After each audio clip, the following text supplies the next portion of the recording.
Welcome back to another episode of Dr. Jea and JP's Vidcast, a series of video podcasts designed to disrupt your current ways of thinking and breathe new perspectives into your life. It's March! Woo! Spring fever! Yay! All of my favorite things seem to happen in March. It's spring training, March Madness, Thunderstorms, rain, spring break, Woo! lots of great things happening this month.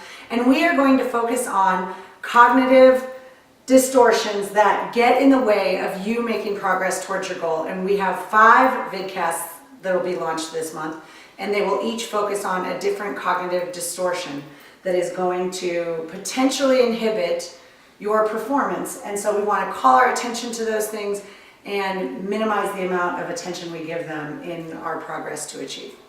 Absolutely. So, cognitive distortion is basically when your mind convinces you that something is true when it probably isn't true. So this week we're going to focus on a cognitive distortion called filtering. Jay, what's filtering? Filtering happens when we magnify we literally put a magnifying lens onto something. And typically what we do is we focus on something that's negative. Have you ever had that experience where lots of things go right and then one little thing doesn't? And where do we draw our attention? Right. To that one negative thing. Yeah, think about when you're having a job review, a performance review, and they're talking about all the things that you do well, and then that one little thing that you can do better, that room for improvement. Where do we spend most of our time? On that room for improvement.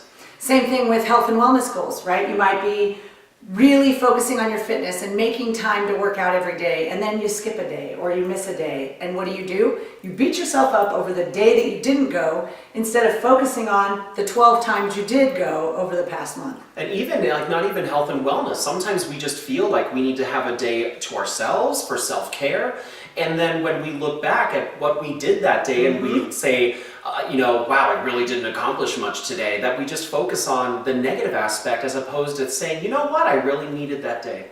So your homework is going to be to identify when you're filtering and experiment with shifting that lens and spending more time filtering to magnify the positive instead of beating yourself up over the small little things that are natural parts of living our human lives. And what we hope is that when you start focusing that time and really, utilizing this homework to say, all right, I'm going to focus all my attention on the positive, your brain is going to start balancing out so that it will acknowledge that there was this negative piece, but you're going to train your brain to start focusing on the positive. And you'll really be able to put that one negative into the greater perspective of how many positives there really were in relation to one of those negatives. Absolutely. With that, go out and shine love and light into the world. Take care.